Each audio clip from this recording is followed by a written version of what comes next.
सावन पुत्रदा एकादशी का व्रत बड़ा ही महत्वपूर्ण माना जाता है। पौराणिक कथाओं के अनुसार पुत्रदा एकादशी का व्रत करने से भगवान विष्णु के आशीर्वाद से उत्तम संतान का सुख प्राप्त होता है। अब जानिए सावन पुत्रदा एकादशी पर किए जाने वाले कुछ खास उपाय।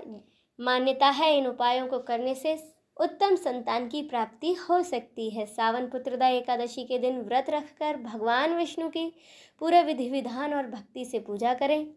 सावन पुत्रदा एकादशी के दिन व्रत कथा को पढ़ें या फिर सुने। रात्रि जागरण करके अगले दिन द्वादशी तिथि पर शुभ मुहूर्त में अपने व्रत का पारण करें। व्रत समापन पर भगवान विष्णु से संतान प्राप्ति की प्रार्थना करें। मान्यता है ऐसा करने से श्री हरि की कृपा से आपको उत्तम संतान की प्राप्ति होगी। सावन पुत्रदा एकादशी पर पूजा के दौरान संतान गोपाल मंत्र का जाप करें।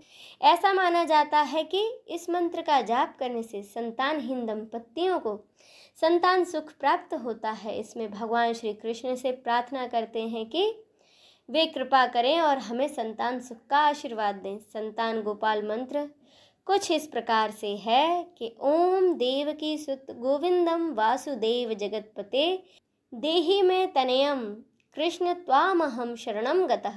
जो विवाहित लोग अभी तक संतान सुख से वंचित हैं वे लोग सावन पुत्रदा एकादशी पर श्री हरिवंश पुराण कथा का श्रवण करें या इसका आयोजन अपने घर पर कराएं। इस उपाय से आपको लाभ हो सकता है। संतान प्राप्ति के लिए सावन पुत्रदा एकादशी के दिन पूजा के समय वंश कवच का या स्तोत्र का पाठ करें। आप चाहें तो संतान गोपाल स्तोत्र और श्री गोपाल सहस्त्र नाम का पाठ भी कर सकते हैं। ये सभी संतान प्राप्ति में सहायक माने जाते हैं। अब सुने व्रत कथा। कथा के अनुसार महेशमती नाम की एक नगरी थी जिसमें महिजीत नाम का राजा राज्य करता था। लेकिन पुत्रहीन होने के कारण राजा को राज्य सुखदायक नहीं लगता था। उसका मानना था कि जिसके संतान ना हो उसके लिए यह लोक और परलोक दोनों ही दुखदायक होते हैं। पुत्र सुख की प्राप्ति के लिए राजा ने अनेक उपाय किए परंतु राजा को पुत्र की प्राप्ति ना हुई। वृद्धावस्था आते हुए देख राजा ने अपनी प्रजा के प्रतिनिधियों को बुलाया और कहा, हे प्रजाजनों, मेरे खजाने में किसी प्रकार के अन्याय का कोई धन नहीं है। न मैंने कभी देवताओं तथा ब्राह्मणों का धन छीना है और ना ही किसी दूसरे की धरोहरी मैंने ली है। मैंने सदा अपनी प्रजा को पुत्र के समान पाला है। मैं तो अपराधियों को भी पुत्र तथा बांधुओं की तरह ही दंड देता रहा। कभी किसी से मैंने घृणा ना की, सबको समान माना है। सज्जनों की सदा पूजा करता हूँ। इस प्रकार धर्मयुक्त राज्य करते हुए भी मेरे कोई पुत्र नहीं है, सो मैं अत्यंत दुख पा रहा हूँ। इसका क्या कारण है?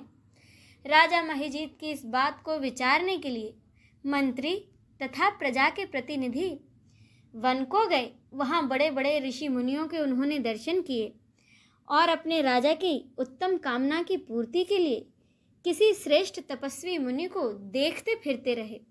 एक आश्रम में उन्हें एक अत्यंत वयोवृद्ध धर्म के ज्ञाता, बड़े ही तपस्वी, परमात्मा में मन लगाए हुए निराहार, जितेंद्रिय, जितात्मा, सनातन धर्म के गूढ़ तत्वों को जानने वाले, समस्त शास्त्रों के ज्ञाता महात्मा लोमश मुनि दिखाई दिए, जिनका कल्प के व्यतीत होने पर एक रोम गिरता था। सबने जाकर उन ऋषि को प्रणाम किया। उन लोगों को देखकर मुनि ने उनसे पूछा कि आप लोग किस कारण से यहाँ आए हैं? निसंदेह मुझसे कहिए, मैं आप लोगों का हित करूँगा। मेरा जन्म तो केवल दूसरों के उपकार के लिए ही हुआ है, इसमें संदेह मत करो। लोमश ऋषि के ऐसे वचनों को सुनकर सब लोग बोले, हे महर्षि, आप हमारी बात जानने में ब्रह्मा जी से भी ज़्यादा अधिक समर्थ हैं, अतः आप हमारे इस संदेह को दूर कीजिए। महेशमतीपुरी का राजा बड़ा ही धर्मात्मा है। उनका नाम महिजीत है। वह अपनी प्रजा का पुत्र के समान पालन करते हैं, फिर भी वह पुत्रहीन होने के कारण अत्यंत दुखी हैं। उन लोगों ने आगे कहा कि हम लोग उनकी प्रजा हैं, अतः उनके दुख से हम भी बहुत दुखी हैं।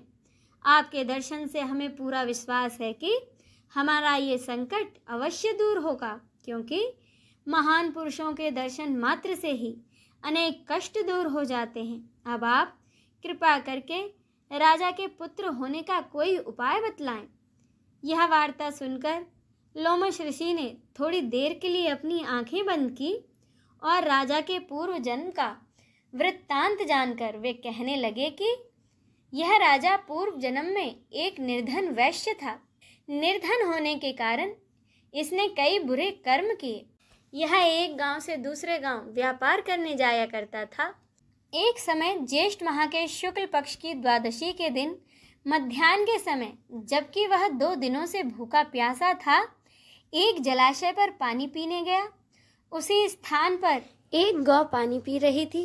इसने उसे हटाकर स्वयं पानी पीने लग गया। इसी कारण राजा को यह दुख सहना पड़ रहा है। एकादशी के दिन भूखा रहने के कारण से वह इस जन्म में राजा हुआ है और प्यासी गौ को जल पीते हुए हटाने के कारण वह पुत्र वियोग का दुख सह रहा है। ऐसा सुनकर सब लोग कहने लगे, हे लोमश ऋषि, शास्त्रों में पापों का प्रायश्चित भी लिखा है, अतः जिस प्रकार राजा का यह पाप नष्ट हो जाए ऐसा कोई उपाय बतलाइए। लोमश मुनि कहने लगे कि श्रावण माह के शुक्ल पक्ष की एकादशी, जिसे कि पुत्रदा एकादशी कहते हैं, तुम सब लोग उसका श्रद्धा पूर्वक व्रत करो और रात्रि जागरण करो, तो इससे राजा का यह पूर्व जन्म का पाप अवश्य नष्ट हो जाएगा। इसके साथ ही तुम्हारे राजा को पुत्र की प्राप्ति अवश्य होगी। लोमश ऋषि के ऐसे वचन सुनकर मंत्रियों सहित सारी प्रजा अपने नगर को वापस लौट आई और जब श्रावण माह के शुक्ल पक्ष की एकादशी यानी कि पुत्रदा एकादशी आई तो लोमश ऋषि की आज्ञा के अनुसार सभी ने पूरी श्रद्धा और भक्ति से पुत्रदा एकादशी का व्रत और जागरण किया। इसके बाद द्वादशी के दिन इसके पुण्य का फल पूरी प्रजा ने अपने राजा को दे दिया। उस पुण्य के प्रभाव से 9 महीनों के बाद राजा के यहाँ एक बहुत ही सुंदर पुत्र का जन्म हुआ। इसीलिए हे राजन, इस श्रावण माह के शुक्ल पक्ष की एकादशी का नाम पुत्रदा पड़ा। अतः संतान सुख की इच्छा हासिल करने वाले इस व्रत को अवश्य करें।